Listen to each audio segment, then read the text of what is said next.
En el puente romano de Córdoba, el curso del tiempo es patente. A sus pies ve pasar un río que nunca es el mismo. Desde tiempo inmemorial el hombre lo ha usado, bebido, transformado, pero la naturaleza sigue su camino, como las aguas su cauce. Nuestro Mediterráneo nos da ese clima de sol amable o abrasador y lluvias torrenciales.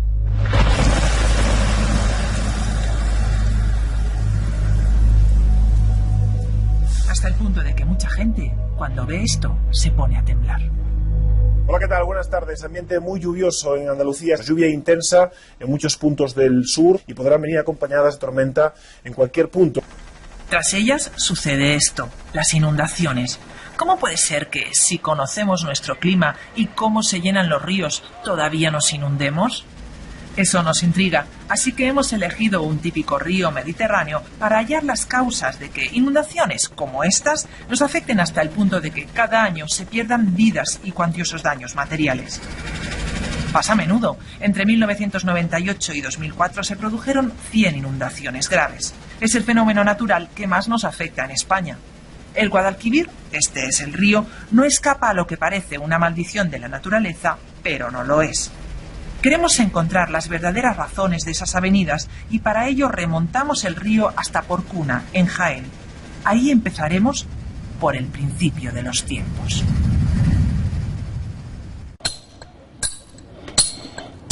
Toma, prueba tú. A ver. ¿Aquí? Ahí, dale. Esto es un poco... La mano la tienes que alzar más y que no te des aquí. ¡Qué miedo! Mira, esto ¿Sabes es... por qué?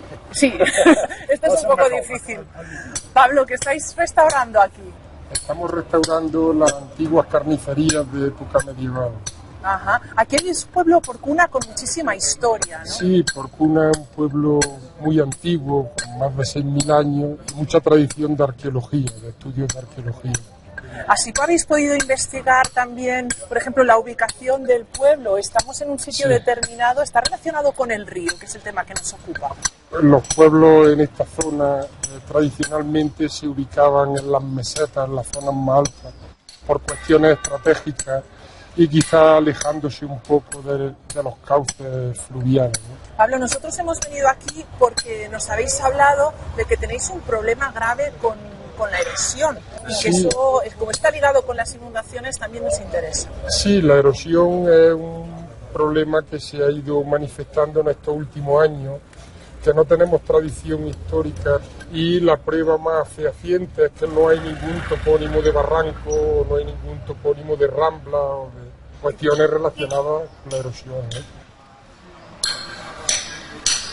Pablo es gran conocedor de la historia de su pueblo, pero le sorprendió que la erosión que ve hoy no se dio nunca en el pasado. Quiere que conozcamos a Tony, director gerente de una consultoría ambiental, pero también miembro fundador de la nueva cultura del agua. Tony les ha dado la respuesta científica a un fenómeno que hace algún tiempo que sufren literalmente, porque la tierra se va de una forma devastadora. Como vas viendo, el problema es generalizado, es decir, por todo el terreno. Fíjate. Enorme. ¿Y todas esas piedras de dónde han salido? Pues todo lo ha ido arrastrando de lo que está incrustado en el... Bueno, fíjate cómo está la tierra suelta. Sí.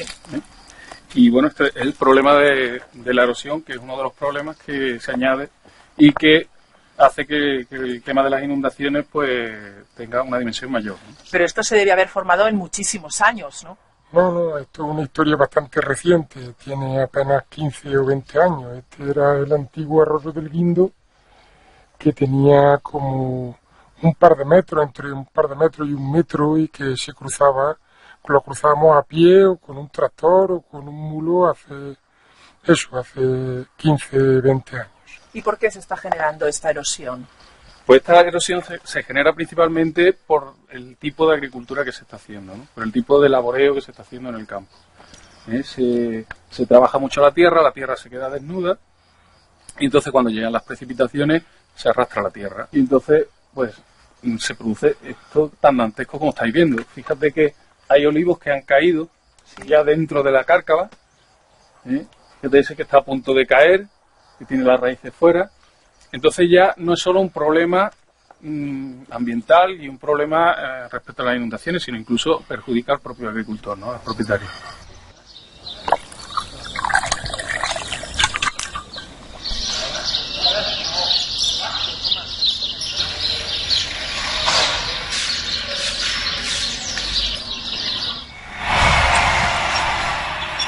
Hace 50 años estos tractores con grandes ruedas no se utilizaban y Domingo, como otros campesinos, recogía la aceituna a mano. Como todos, quisieron hacerse la vida más fácil, sufrir menos los ardores del sol, tener más tiempo libre. Tractores, herbicidas y otras herramientas se lo permitieron, pero esas prácticas del monocultivo intensivo ahora están pasando factura.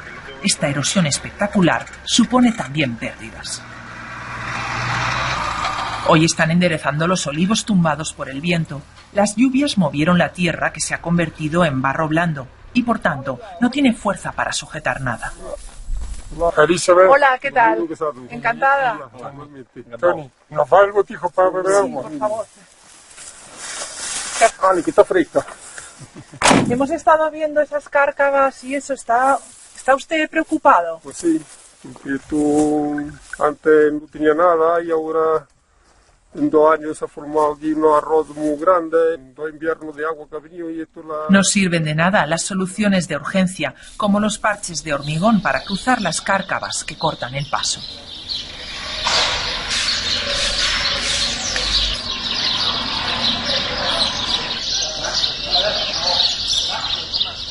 Entonces, ¿hay alguna solución a este proceso que parece imparable de erosión? Bueno, los agricultores han comenzado a ensayar métodos de siembra y métodos de cultivo de especies autóctonas para ver si logran frenar la erosión, ¿no? Esta es la especie que más se está ahora sembrando, es la espiguilla roja, una variedad autóctona de hierba que parece que es la que mejor se adapta. Es evidente que si se ve el terreno y se ve la finca, no aparecen ya las cárcavas, ¿no? El terreno está cubierto por una cubierta de herbácea. Cuando llueve, pues no se produce el fenómeno de erosión, que es lo que se trata de evitar, ¿no? Pero esto entonces de alguna forma es como si volviéramos hacia atrás. Estamos recuperando cosas que habían hecho los agricultores toda la vida. Es que es un problema de intensividad, ¿no? Hay un laboreo intensivo que se ha extendido en los últimos años, como ya comentábamos. ¿Y cómo hemos llegado hasta aquí, a esta agricultura? Pues bueno, el origen pues era la aplicación masiva de herbicidas a las superficies del olivar. Entonces se consiguió lo que el paraíso para la agricultura tradicional, que era controlar al 100% la hierba. Y se quedó pues hecha lo que es un auténtico desierto, ¿no? De aquellos barros, estos lodos. Un poco más abajo de Porcuna encontramos el arroyo Cañetejo y otra localidad. Pueblos como este a orillas del río tienen más peligro de inundación y el barro que se junta con el agua agrava ese riesgo. Cuando llegamos a Cañete de las Torres, hace solo unos días que han sufrido una riada que dejó una víctima y, como allí nos dicen, mucho susto. A eso tenemos que sumarle pérdidas materiales, reparaciones, seguros, indemnizaciones. Aquí era el patio que va por ahí, por ese filo de ahí, ¿ves? Iba el patio. Y ahí estaba el cuarto de baño. Y se ha ido todo. Y mi madre la rebosó el agua, pero mi padre no, mi padre todavía más alto, no, eso lo sacó mi cuñado. Estaba aquí. ¿Y el río normalmente, el arroyo, por dónde va? El arroyo, yo para mí creo que el arroyo va por ahí. Esta gavera que va por ahí, metía. Eso con el pez de gavera, ¿no ves? Cañete no vive junto al arroyo, vive sobre él. Debajo de esta plaza pasa el cauce embovedado hacia la casa de los padres de Carmeli. Si aquí no cabe el agua, la calle se convierte en ese cauce natural. Fíjate aquí donde ha llegado el nivel del agua, que ha superado la puerta. Parece que el pueblo ocupa un antiguo cauce del río, de un arroyo embovedándolo, y cuando viene una avenida puntual de este tipo, crece y toma el curso natural. El agua tiende a ir por el mismo sitio que ha ido siempre, ¿no?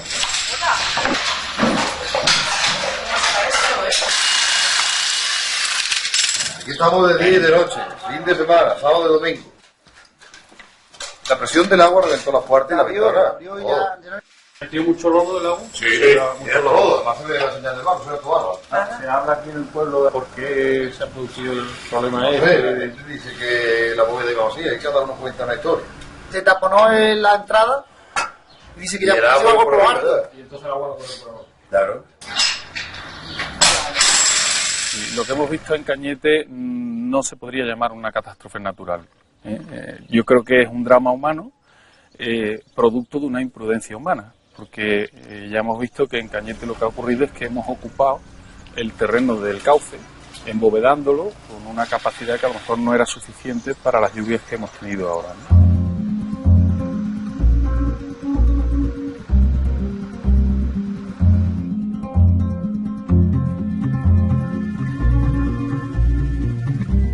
Recuperamos el curso del Guadalquivir y volvemos a la ciudad de Córdoba. El GPS del coche se desconcierta con tantas rotondas, carreteras y puentes. Parece una carrera de obstáculos. Salga hacia la derecha. Recalculando. Recalculando. Para que nosotros fluyamos, impedimos que lo haga el agua. Salga hacia la derecha. Siga 1,4 kilómetros. Vemos perfectamente cómo está preparado el terreno, ¿no?, para el crecimiento urbanístico, ¿no? Están hechas las calles, están hechas las aceras, están plantados los arbolitos. Por tanto, lo que estamos viendo en esta zona es toda una cantidad de superficie de la ciudad que se va a impermeabilizar. Y por tanto, cuando llueva en esta zona no se van a poder formar charcas, el agua no va a poder penetrar hacia el subsuelo, sino que tiene que escurrir rápidamente buscando los drenajes naturales. Claro, porque con las infraestructuras, por un lado, estamos alterando los drenajes naturales y muchas veces no se estudian adecuadamente las consecuencias que eso puede tener, y por otro lado, es lo que te decía, aumentamos la superficie impermeabilizada creciendo la ciudad y por tanto aumentamos la cantidad de agua que va a escurrir y que esos drenajes en una misma unidad de tiempo tienen que evacuar. Algunas viviendas que contribuyen a ello luego sufren las consecuencias, como las barriadas periféricas de Córdoba. La discusión sobre si están en zona inundable o no está abierta desde hace años y vamos al corazón del debate, a 10 minutos de la ciudad de Córdoba.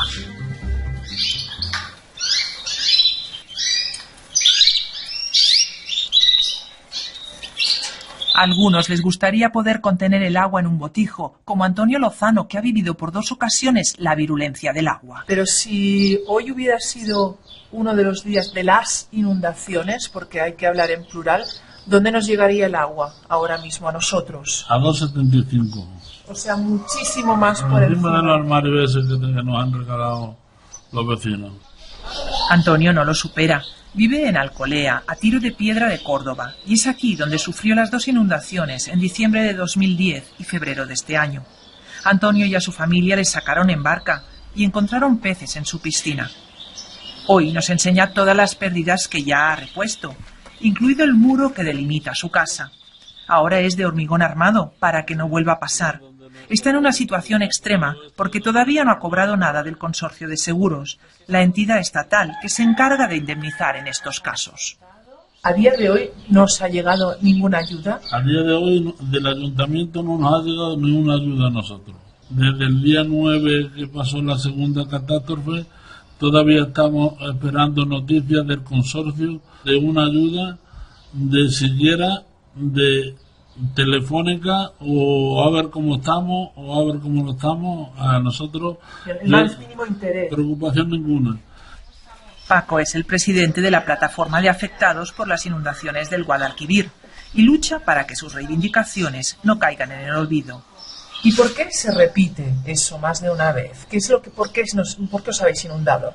Pues nos hemos inundado principalmente por la mala gestión de la Agencia Andaluza del Agua, porque no han sabido en tiempo de precipitaciones pues regular los pantanos de forma que el río trajese un caudal continuo, y cuando ya se han dado cuenta, ellos han tenido que soltar varios pantanos a la vez, y eso es lo que ha producido las inundaciones, no han sido las lluvias.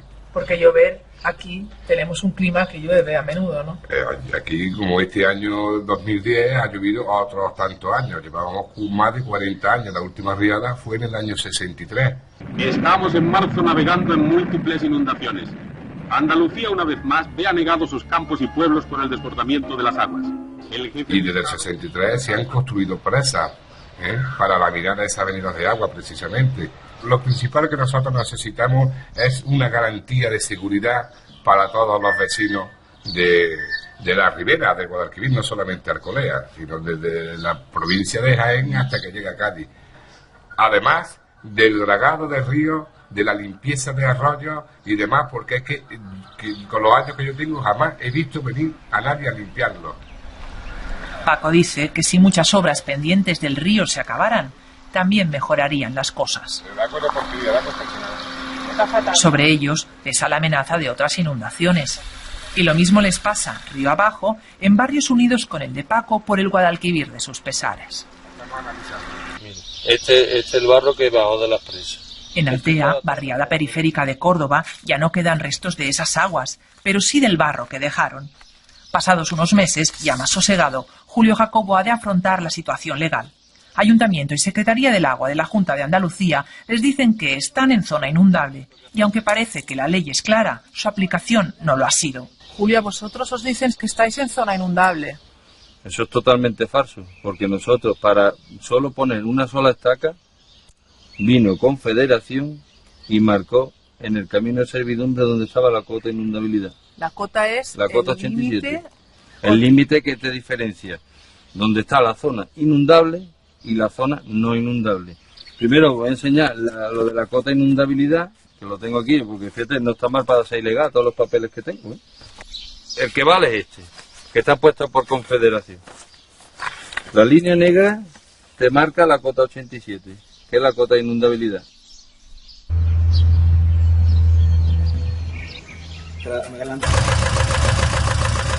El caso es que estuvieron con el agua al cuello. Hace unos meses, Julio contaba y mostraba las consecuencias a nuestros compañeros. La cuestión jurídica se ha convertido en un problema de agua y lodo. Compré una parcela en un parque acuático. Segundo, somos personas, no peces. ¿Qué pensáis vosotros cuando la gente os dice que si os habéis inundado es porque os habéis ubicado en un lugar en el que no deberíais estar y que por lo tanto no tenéis todos los papeles en regla ni las razones? Pues muy sencillo, vamos. Primero, de ilegal nada, yo tengo todos los papeles en regla. Soy español de nacimiento y de todo, ¿sabes? Tengo todos mis papeles, eso para empezar. ¿Y los de tu casa? Y los de mi casa también. Tengo escrituras de los terrenos porque de las casas no nos los permitieron. Y tengo, vamos, hay vecinos que pagan contribución, el IBI, etcétera, etcétera. Otra cosa, las parcelas no es como una tienda de campaña que tú se puede poner en los acampados, esto no. Esto está bien regulado, toda la historia de ilegal nada. A nosotros estamos puestos porque desde las diversas administraciones no es que hayan consentido, sino que lo han promovido. No es ilegal, es más bien sin licencia. Pero las licencias si no las dieron de manera verbal. El peso de la mala planificación urbanística o su ausencia en lo que se refiere a las inundaciones es obvio y a día de hoy nadie lo ha resuelto. Además, las viviendas en situación irregular son un asunto que va más allá de las que están en zona inundable. Da para otro reportaje. Lo que no se entiende es que si se consideran zonas inundables y la ley es clara, se haya permitido a familias instalarse ahí con riesgo de su vida. Buscamos alguna respuesta en la sede del organismo que gestiona el Guadalquivir. Esta es la cota de inundabilidad periodo de 95 años en régimen natural. Con los 17 embalses que tenemos, aguas arriba de Córdoba, pues la probabilidad de que esto pase es una vez cada 500 años. Alguna de estas zonas sí que se ha inundado, ¿verdad? Efectivamente, no con esta cota, con cota inferior, pero efectivamente han sido afectadas por las inundaciones en los 2 últimos años. Los habitantes de las barriadas atribuyen a la mala gestión de los embalses en un momento de lluvias intensas el hecho de que ellos inundaran repetidamente. Vamos a ver, en los medios de comunicación cuando aparecen las inundaciones, la imagen que se ve es una de las presas desembalsando. Un embalse desembalsando es un espectáculo, es muy fuerte el caudal que sale por las compuertas, pero lo que no ve la población y si vemos nosotros es lo que está entrando en ese momento en el embalse. A lo mejor si no se hubiera permitido el relleno del embalse hasta un punto tan elevado, se hubiera podido evitar esa riada súbita que les afectó tanto, ¿no? No tenemos datos reales de que las causas de las avenidas en el Guadalquivir, de la crecida, es consecuencia de la parte de cuenca no regulada, de los ríos y arroyos que no están regulados por embalse y que nosotros no podemos controlar. Para unos son los embalses la causa de las inundaciones, para otros construcciones como las de las barriadas periféricas. El planeamiento urbanístico tiene que limitar la edificación y la construcción de viviendas en las zonas inundables, en la laguna de inundación de los ríos, como este caso. Entonces, efectivamente, no es competencia nuestra el hacer esas limitaciones, pero efectivamente ningún organismo de cuenca informa favorablemente o autoriza que se pueda construir en estas zonas. Pero ahí sí que debe haber habido alguna connivencia por parte de alguna administración, porque esta gente para instalarse necesita permisos, necesita licencias. Permítame que no pueda entrar yo en ese tema porque es un tema delicado y que no es competencia nuestra y corresponde a otras administraciones el valorarlas. Sí, lo digo porque incluso una pista del aeropuerto también está en zona inundable, con lo cual con un informe negativo... Vamos a ver, esta pista del aeropuerto es anterior a la ley de aguas actual. Y son compatibles ciertos usos en la laguna de inundación. O sea, en las lagunas de inundación de los ríos se pueden hacer parques periurbanos, zonas verdes y determinados usos. ¿Y aeropuertos también? Bueno, aeropuertos no, efectivamente. Pero esta pista del aeropuerto es anterior a la ley de aguas. ¿Qué hacemos con todas estas viviendas que ya existen? No vamos a tirarlas abajo, ¿no? Bueno, pues la administración competente tendrá que dar una solución para, sin alterar la laguna de inundación o sin alterar el discurrir de las aguas, pueda proteger o legalizar de alguna forma lo que ya está hecho. También hace falta algún tipo de actuación, ¿no?, en esas zonas. La regulación de toda la cuenca no tiene sentido y sería además medioambientalmente y económicamente inviable, ¿no? Lo que sí puede haber es efectivamente actuaciones ya de obras de infraestructuras localizadas en lugares donde se prevea que pueda haber cierto riesgo. La Secretaría del Agua, como nos decía Rafael Álvarez, tiene alguna obra en marcha. A una de ellas nos lleva Joaquín del Campo, pero antes nos aseguran que las actuaciones blandas son la tendencia cuando es posible. También hemos leído que el Ministerio de Medio Ambiente dice que los encauzamientos son insuficientes.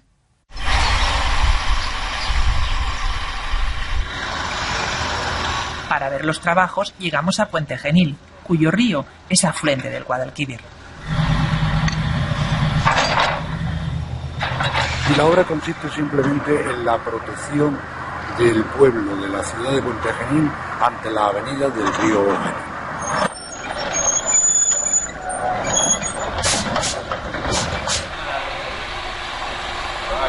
Tenemos un cauce, ese cauce es pequeño y produce inundaciones cuando vienen unos caudales más altos de lo que cabe en ese cauce. Entonces lo que hacemos es ampliar el cauce todo lo que podemos y realizar unas motas que son, digamos, los dos taludes de piedra de escollera que estamos viendo para darle altura al río.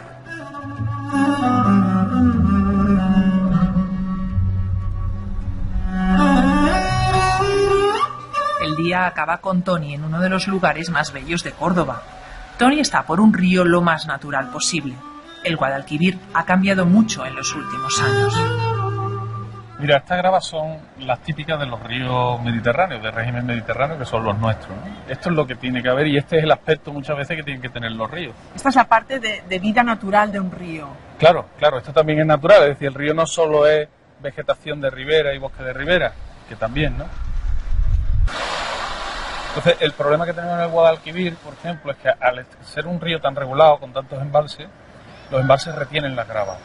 Cuando las presas sueltan sedimentos para limpiarse, para no colmatarse y reducir la capacidad de almacenar agua, lo que hacen es que hacen sueltas en profundidad y ahí las gravas no salen, sale el limo, sale el fango, la arena. Claro, el problema de que tengamos tantos limos, tanto fango en el río, de que el equilibrio geomorfológico esté alterado, es que se reduce la caja del río, es decir, la capacidad de desagüe. Por tanto, para una misma precipitación es más fácil que se produzcan inundaciones.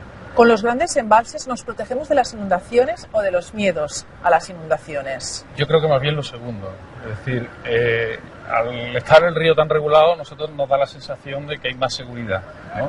Y en cierto modo los embalses tienen una capacidad efectivamente de regular, ¿no? Y de evitar inundaciones, pero una vez que tenemos los embalses llenos y sigue lloviendo y vienen lluvias torrenciales, pues los embalses ya no tienen más capacidad de regular y se vuelven a producir las inundaciones. Han habido inundaciones 2 años seguidos en el río Guadalquivir y es uno de los ríos más regulados que tenemos.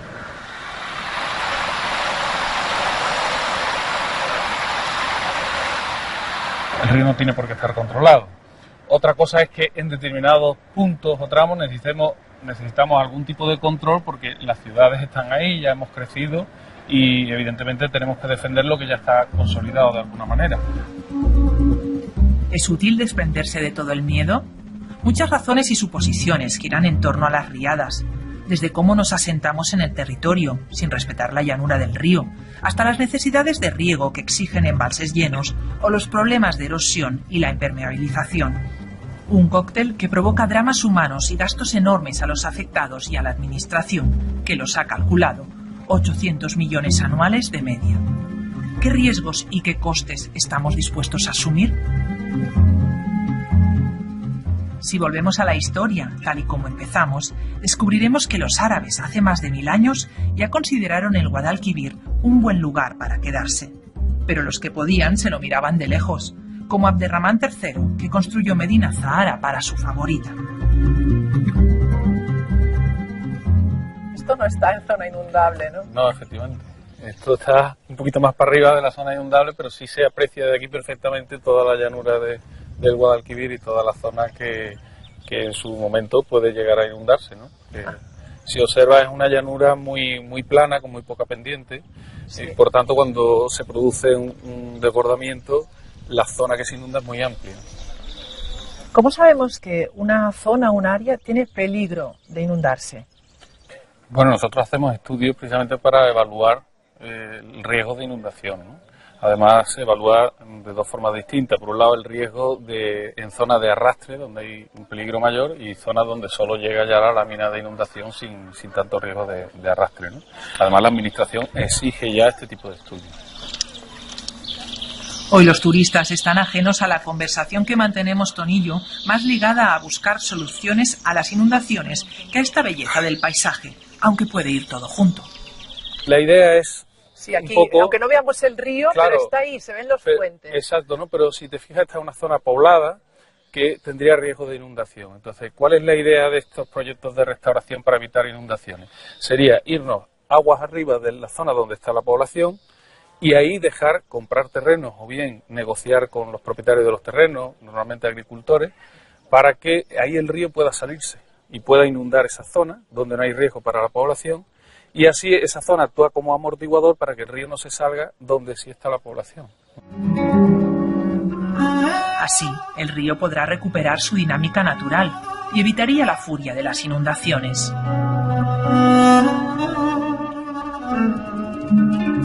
Si algo hemos aprendido, es que el río tiene memoria y siempre acaba volviendo.